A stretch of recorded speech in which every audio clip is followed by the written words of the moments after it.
They say Willow Lane is where the perfect people go to sleep. But some of us are just better at dreaming with our eyes open. There is a specific quality of silence that descends upon Willow Lane at 2 in the afternoon on a Tuesday. A heavy and golden silence that feels less like the absence of noise and more like a physical weight pressing down on the manicured lawns and the slate roofs, compressing the air until it feels thick enough to choke on.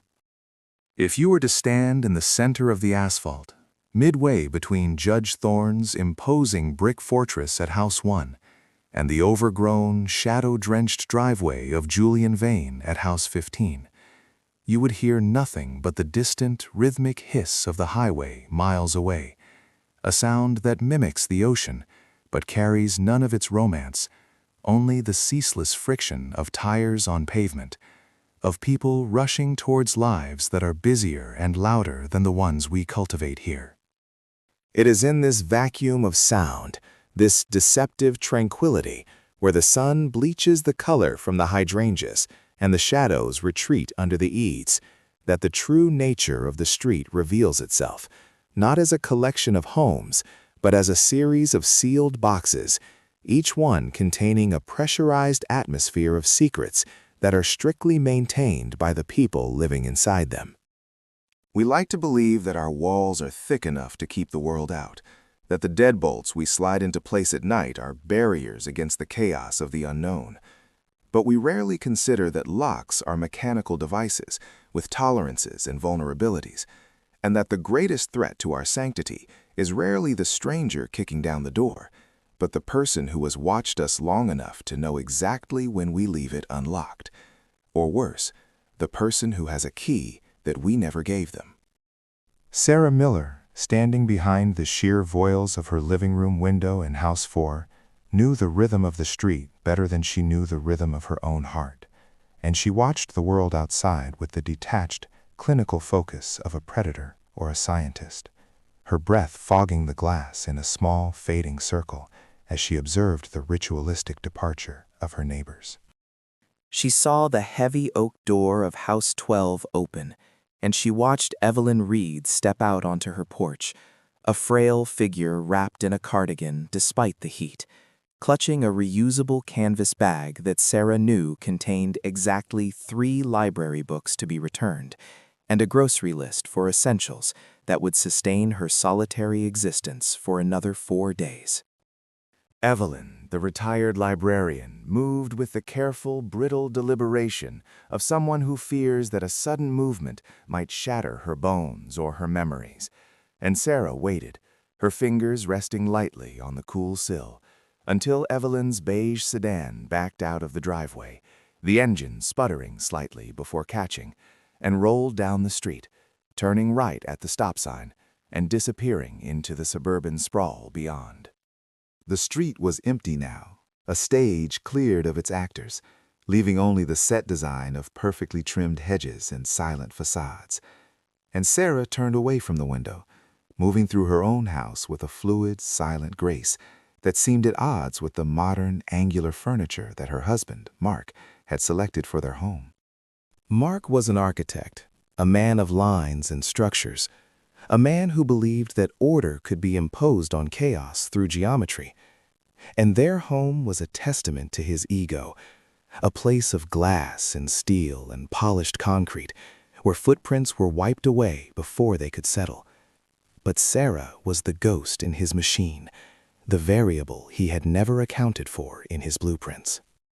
She walked to the kitchen island, a slab of white marble that felt like a tombstone under her fingertips, and opened the ceramic bowl where they kept the miscellaneous detritus of their lives, the spare batteries, the rubber bands, the receipts, and there, buried beneath a tangle of twist ties, was the object of her desire, a small brass key with a piece of masking tape wrapped around the head, the ink on it faded but legible, reading simply, "Reed."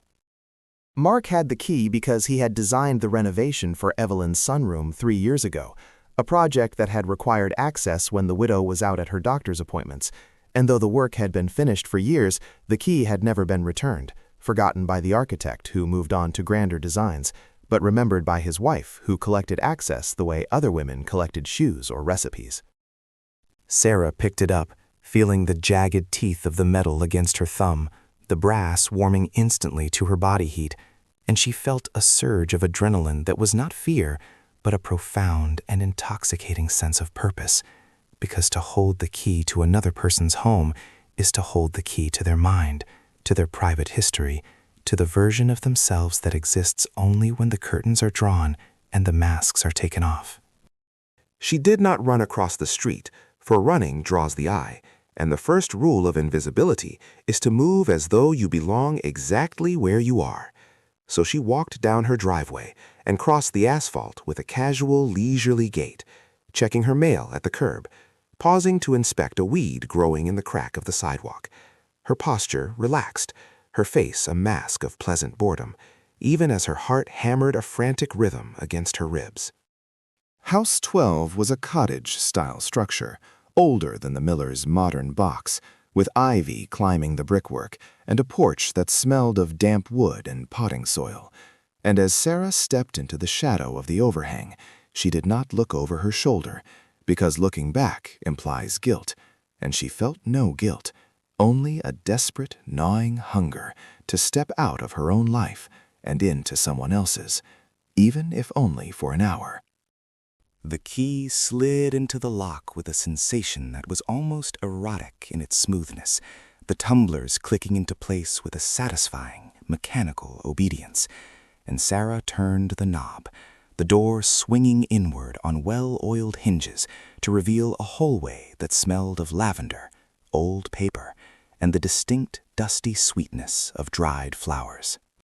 She stepped inside and closed the door behind her, engaging the deadbolt, and stood there in the semi-darkness of the foyer, closing her eyes and inhaling deeply, letting the atmosphere of Evelyn Reed's life fill her lungs, replacing the sterile, recycled air of her own home with this richer, denser history. She did not move to the jewelry box in the bedroom, nor did she look for cash in the cookie jar, for Sarah was not a thief of material things.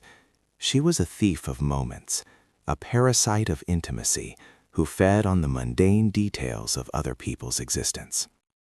She walked into the living room, where the light was filtered through heavy drapes, casting the room in a sepia tone, and she ran her hand along the back of the floral armchair, feeling the worn fabric where Evelyn sat every evening to read, sensing the depression in the cushion that held the ghost of the older woman's weight. There was a fern on the plant stand in the corner, its fronds browning and curling at the edges, a silent testament to a lapse in Evelyn's meticulous routine. And Sarah went to the kitchen, filled a glass with water from the tap, and returned to the plant, pouring the liquid slowly into the dry soil, watching the earth darken and absorb the offering, a secret act of care that Evelyn would never understand, a phantom grace bestowed by an intruder. Moving deeper into the house, Sarah felt the floorboards shift under her feet, the house settling around her as if accepting her presence, and she paused at the mantel, where a row of silver-framed photographs documented a life that had contracted over the years, images of a husband long dead, of a daughter who lived on the other side of the country, of a dog that was no longer there. One of the frames was crooked, tilted slightly to the left, a disruption in the symmetry that Mark would have found intolerable, and Sarah reached out, her fingers trembling slightly, and nudged it back into alignment, stepping back to admire the correction, feeling a surge of satisfaction that she had imposed order on this small corner of the world. She entered the bedroom, the sanctum sanctorum, where the bed was made with military precision, the quilt pulled tight, the pillows arranged in a perfect hierarchy, and she sat on the edge of the mattress, not to disturb the covers, but simply to be there, to see the room from the perspective of the woman who woke up there every morning, alone. On the vanity table there was a hairbrush with gray strands caught in the bristles, a bottle of lotion, and a small ceramic dish containing a pair of pearl earrings, and Sarah picked up the brush, holding it to her nose, smelling the faint trace of unscented shampoo and the metallic tang of hairspray, closing her eyes and imagining, for a terrifying second, that she was Evelyn, that she was 70 years old and alone, that the silence of the house was her only companion, and the feeling so intense, so overwhelmingly sad and beautiful, that she felt tears prick the corners of her eyes. She stayed for 40 minutes, wandering the rooms like a spirit, touching the spines of the books on the shelves, straightening a rug in the hallway, opening the refrigerator to stare at the carton of milk and the half-eaten container of cottage cheese, absorbing the banality of it all until she felt full, until the emptiness inside her own chest was temporarily packed with the dense matter of another person's reality. When she left, she did so with the same meticulous care, wiping the doorknob with the sleeve of her blouse, checking the lock twice to ensure it was secured, and stepping out into the blinding afternoon sun, blinking as if waking from a deep and complex dream, the key burning a hole in her pocket as she crossed the street back to House 4, back to the glass and the steel and the life that felt like a performance she hadn't rehearsed for. While Sarah was crossing the street, a different kind of tension was building 2 doors down at House 8, where Claire Hastings was pulling her SUV into the driveway, the tires crunching over the plastic toys that her toddler Liam had left scattered on the concrete like landmines. Claire was a woman existing in a state of perpetual high-functioning exhaustion, her life a blur of diaper changes, pureed carrots, sleepless nights, and the crushing, claustrophobic love she felt for her son, a love that was terrified of everything, of electrical sockets, of sharp corners, of choking hazards, of the world outside the nursery window. She killed the engine and sat for a moment in the silence of the car, gripping the steering wheel, trying to summon the energy to haul the grocery bags and the diaper bag and the sleeping child into the house, her eyes scanning the front yard for any new threats, any changes in the environment that might signal danger. The house, a sprawling colonial that they had stretched their budget to afford, looked peaceful, the windows reflecting the blue sky. But as Claire unlocked the front door and stepped into the foyer, struggling with the weight of the car seat, she felt a subtle shift in the atmosphere, a prickling on the back of her neck that signaled that the air inside the house had been disturbed.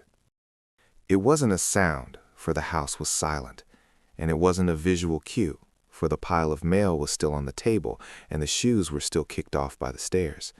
But it was a smell, a faint alien scent that cut through the odors of baby powder and stale coffee that defined her home. It was perfume. Not her perfume, which was a light citrus blend she rarely remembered to wear, and not the soapy smell of her husband, who was currently at a conference in Chicago, but something heavy, musky, sophisticated, a scent of sandalwood and crushed violets, expensive and lingering, hanging in the hallway like an invisible mist. Claire froze, the car seat heavy in the crook of her arm, her heart skipping a beat as she listened, straining her ears for the sound of footsteps, for the creak of a floorboard, for the breathing of an intruder. But there was only the hum of the refrigerator and the soft, rhythmic breathing of Liam asleep in his carrier. "Hello?" she called out, her voice thin and trembling, the word dying in the open space of the living room, receiving no answer but the echo of her own fear. She moved through the house, checking the kitchen, the dining room, the downstairs bath, clutching her phone in her free hand, her thumb hovering over the emergency dial. But there was no one there, no sign of forced entry, no shattered glass, no muddy footprints. She told herself she was imagining it, that it was a draft from a window, a scent carried in on her own clothes from the grocery store, a phantom of her sleep-deprived brain, and she carried Liam up the stairs, her legs feeling heavy and unsteady, heading toward the nursery, the sanctuary where the world was supposed to be soft and safe. She pushed the door to the nursery open, and the scent was stronger here, a cloying sweetness that made her stomach turn, and as she stepped into the room, her eyes went instantly to the changing table, a piece of white furniture that she had wiped down just that morning. There, resting on the changing pad, Stark and impossible against the pale blue fabric was a single, long-stemmed red rose, its petals unfurled in perfect, velvety bloom, a splash of violent color in the pastel room. Claire stared at the flower, her breath catching in her throat, her mind racing to find a logical explanation. Did her husband send flowers? No, he was terrible at surprises, and he would have sent a bouquet, not a single rose, and certainly not left it in the nursery while she was out. Did her mother come by with a spare key? No, her mother was in Florida. The rose lay there, innocent and terrifying, a symbol of affection that, in this context, felt like a threat, a tangible proof that someone had been here, inside the most protected room of her house, hovering over where her son slept, breathing this heavy, violet-scented air. She backed out of the room, clutching the car seat tighter, her knuckles white, and she slammed the door, retreating to her own bedroom, locking that door too, her hands shaking so badly she dropped her phone on the carpet. She sat on the floor, her back against the wood, staring at the handle, waiting for it to turn, realizing with the dawn of cold horror that the locks on the front door hadn't been forced, which meant the person who left the rose hadn't broken in. They had let themselves in. The sun began to dip lower, casting long, stretching shadows across Willow Lane, turning the golden light into a bruised purple. And the transition from day to evening brought a shift in the energy of the street, a movement from the solitary to the communal. At House 4, the Millers were preparing for a dinner party, a social obligation that Mark viewed as a networking opportunity, and Sarah viewed as a performance piece, a chance to wear the mask of the perfect wife and hostess, while the secret of the afternoon burned pleasantly in her memory. The kitchen of House 4 was a flurry of controlled activity, the stainless steel appliances gleaming under the recessed lighting, the smell of roasting garlic and rosemary filling the air, masking the sterile scent of the cleaning products Sarah used obsessively. Mark was standing at the island, decanting a bottle of red wine, his movements sharp and precise, his blue dress shirt crisp, his sleeves rolled up to reveal forearms that were tanned and strong. He was talking, as he always did, about the neighborhood, about property values, about the element that was creeping in from the city, about the need for vigilance, his voice a steady, confident baritone that left no room for interruption or doubt. "It's about perimeter integrity," Mark was saying, pouring a glass of wine and holding it up to the light, inspecting the color with a critical eye. "I've been looking at the plats, Sarah. The sight lines from the street are too open. Thorne agrees with me. We need to present a unified front. If one house is vulnerable, we're all vulnerable." Sarah was chopping vegetables, the knife hitting the cutting board with a rhythmic thwack, thwack, thwack, and she nodded without looking up, her mind drifting back to the sensation of Evelyn's carpet under her feet, to the smell of the old books. "Of course, Mark," she said, her voice soft, neutral, the perfect accompaniment to his monologue. "Safety first." "I've drawn up some sketches," Mark continued, gesturing to a roll of blueprints spread out on the dining table, weighing down the corners with crystal candle holders. "Smart lighting, motion sensors that link up, maybe even a gate at the entrance of the lane if we can get the city to sign off on it. We make it inconvenient for them, they go somewhere else. Simple psychology." The doorbell rang, a chime that was polite but demanding, and Sarah wiped her hands on a towel, smoothing her dress, composing her face into a smile that reached her mouth but never quite touched her eyes. She went to the door and opened it to reveal Leo and Maya Chen from House 10, Maya holding a bottle of Pinot Noir and Leo looking slightly uncomfortable in a polo shirt that was too tight across the shoulders. "Welcome," Sarah said, stepping back to let them in, the word feeling hollow in her mouth. "So glad you could make it." "Wouldn't miss it," Maya said, stepping into the foyer and looking around with wide, assessing eyes, taking in the minimalist decor, the expensive art, the utter lack of clutter. "Your house is always so immaculate, Sarah. I don't know how you do it. Leo leaves his coding manuals everywhere. It drives me insane." "It's just a matter of having a place for everything," Sarah said, taking their coats. her fingers brushing against the fabric, reading the texture, sensing his secrets woven into the threads, and keeping everything in its place. As the evening progressed, more guests arrived. Julian Vane, looking disheveled and smelling faintly of chemicals and damp earth, blinking in the bright lights of the kitchen.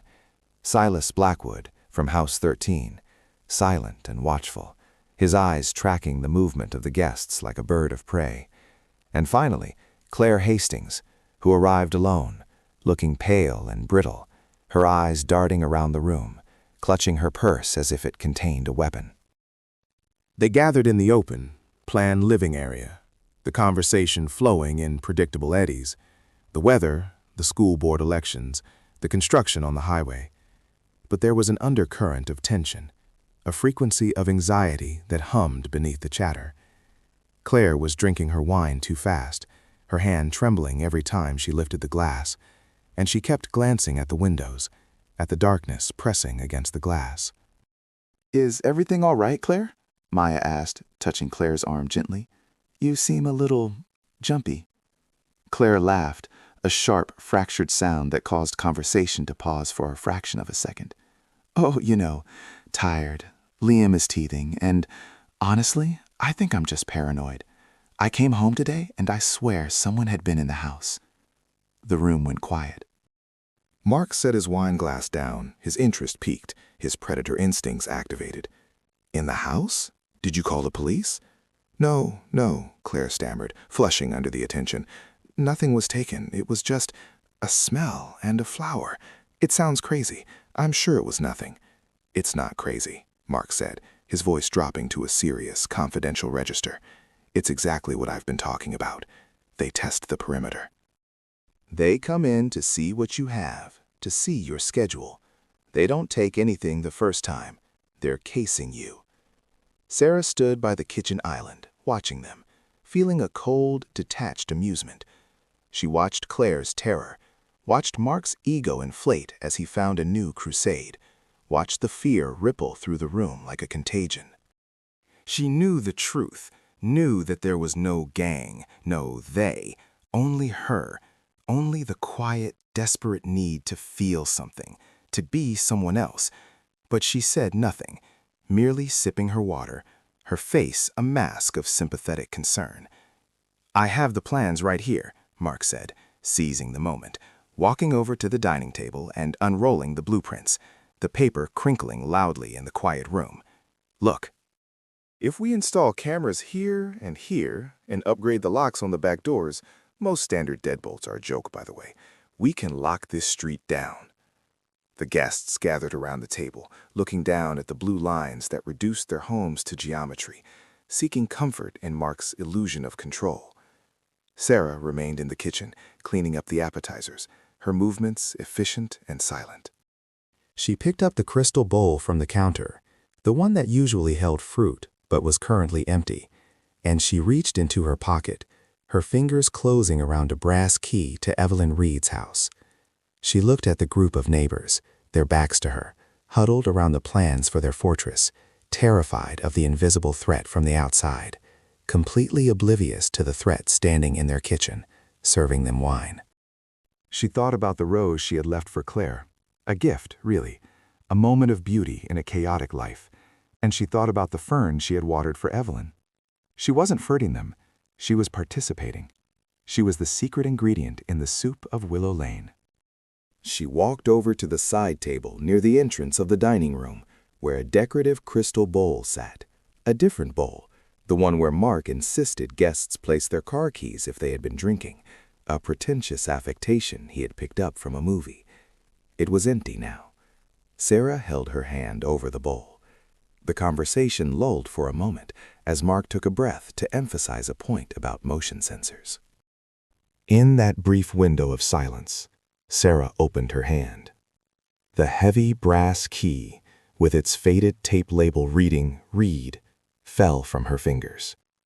It hit the crystal with a sound that was shockingly loud, a clear, ringing clink that resonated like a gavel striking a sounding block, a sharp, dissonant note that cut through the air and seemed to hang there, vibrating. Mark stopped talking. He turned his head, frowning slightly, looking at the bowl, then at Sarah. The other guests turned too, their eyes following the sound. Sarah stood there, her hand still hovering slightly, her face perfectly calm, perfectly unreadable. She didn't speak. She didn't explain. She just looked at the key resting in the bottom of the bowl, shining under the chandelier light. A single piece of metal that didn't belong to anyone in that room, and yet belonged to everyone. Then, slowly, deliberately, she lifted her eyes to meet Mark's gaze, and the corners of her mouth twitched, not into a smile, but into something that might have been the beginning of one, or perhaps the beginning of a confession. The silence stretched, pulling tight like a wire, the air in the room thickening, the unease turning into a palpable pressure. And just as Mark opened his mouth to ask, "What was that?" just as the first syllable began to form on his lips, the front door of the Miller house, which Sarah had locked and bolted only 20 minutes ago, clicked. The sound was unmistakable, the heavy mechanical thunk of a deadbolt sliding back. Everyone froze. Mark turned toward the hallway. Claire let out a small, stifled gasp. The handle of the front door began to turn, slowly, grindingly, the metal protesting against the silence, rotating downward with an agonizing slowness, until the latch disengaged with a sharp snap. The door creaked open an inch, revealing a slice of the darkness outside, a vertical line of black night that seemed to breathe cold air into the warm house. Sarah stared at the door. She knew she had the only spare key to Evelyn's house in the bowl. She knew Mark had the keys to this house in his pocket. She knew she had locked it. The door swung wider, drifting inward on the draft, revealing the empty porch, the empty driveway, the empty street. And then, from the darkness, a foot stepped onto the threshold. The shoe was not a combat boot or a thief's sneaker, but a sensible, orthopedic loafer in a shade of beige that matched the siding of the house across the street. And as the figure stepped fully into the light of the hallway, the terror that had gripped the room did not dissipate, but rather curdled into a thick, confusing social embarrassment. For standing there, blinking against the sudden brightness of the foyer, holding a Pyrex dish covered in aluminum foil like a shield, was Evelyn Reed. She looked small in the gaping mouth of the doorway, her gray hair slightly windswept, her expression oscillating between the polite confusion of a neighbor returning a borrowed item and the creeping realization that she had walked into a tableau of high drama. And she took another step forward, the floorboards groaning under her weight, as if to announce that the physical laws of the house had returned to normal, while Mark, whose mouth was still open in preparation to shout, deflated with a sound like a punctured tire, his hands lowering slowly to his sides as the adrenaline drained out of him and left him looking merely tired. "The door was open," Evelyn said, her voice thin and reedy, cutting through the heavy silence of the dining room with a statement that was factually impossible, yet undeniably true. And she gestured vaguely behind her toward the night, toward the lock that Sarah knew, with the crystalline certainty of a geometric proof, had been engaged, bolted, and checked not half an hour prior.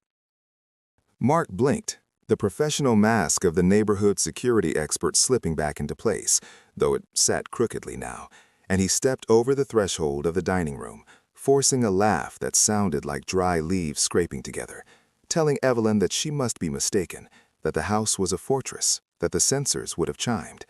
But Evelyn simply shook her head with the stubbornness of the elderly, insisting that the wood had been swollen, perhaps, or the latch sticky, but that she had simply turned the handle and walked in to return the casserole dish Sarah had left on her porch 3 days ago.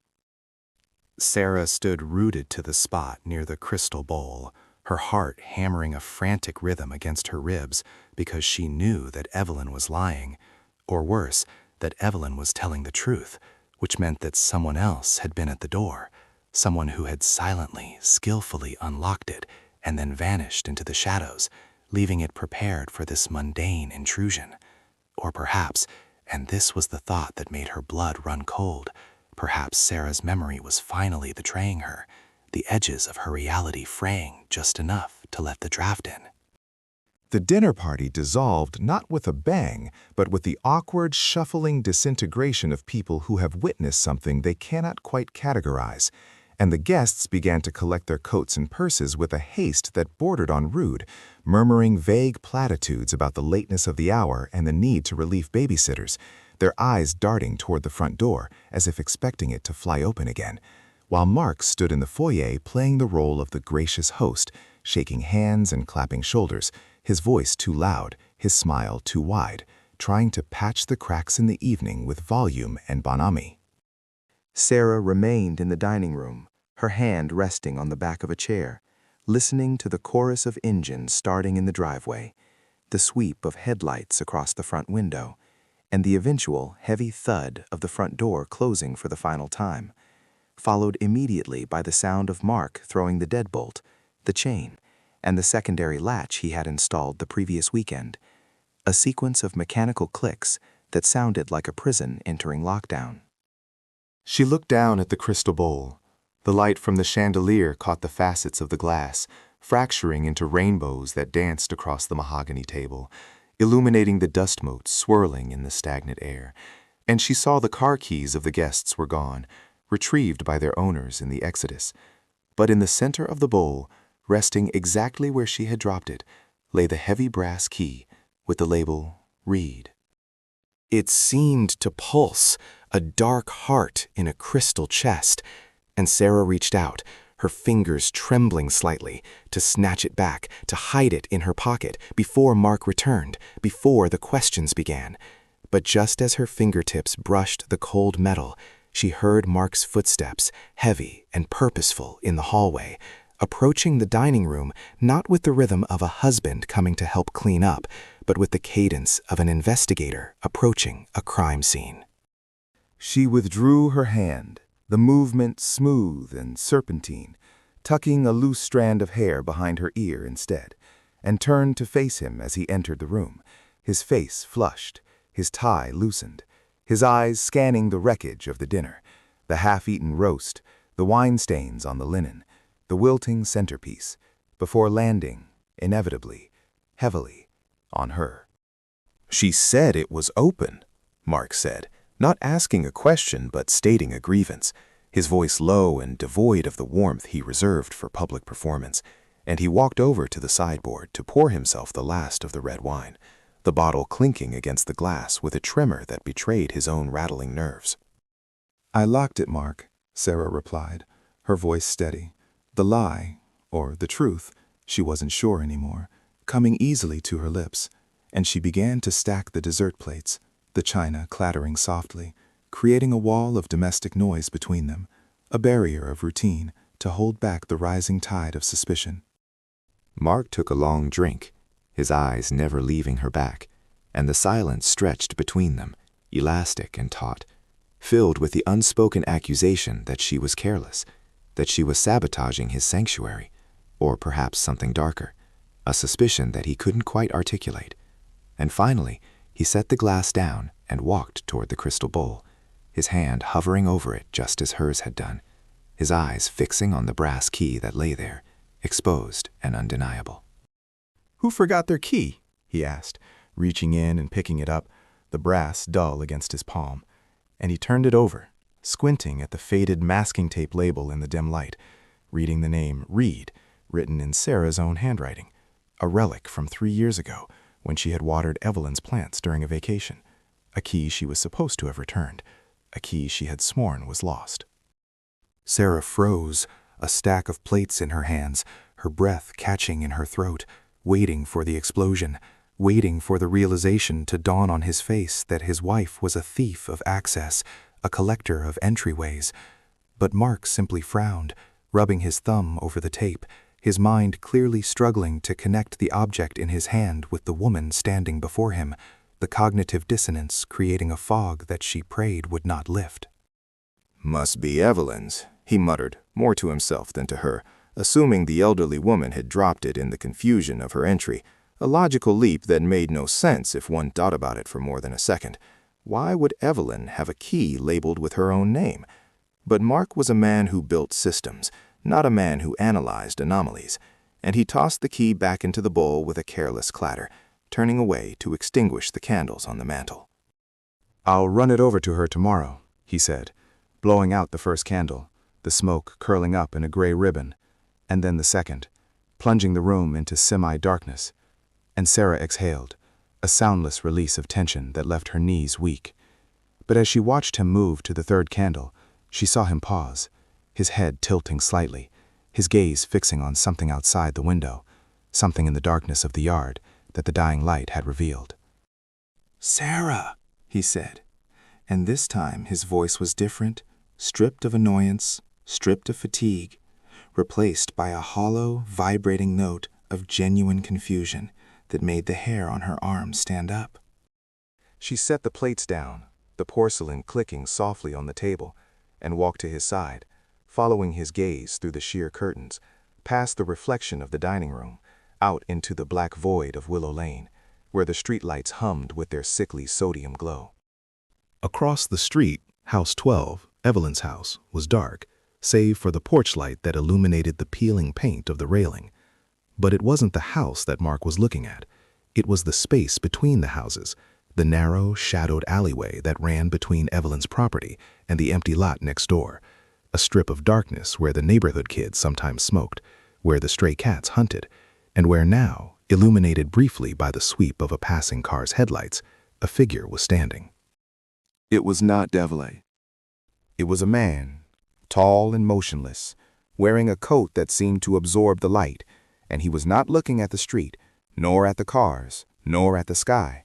He was facing directly toward the Miller house, his face obscured by the brim of a hat or the angle of the shadows, but the posture was unmistakable.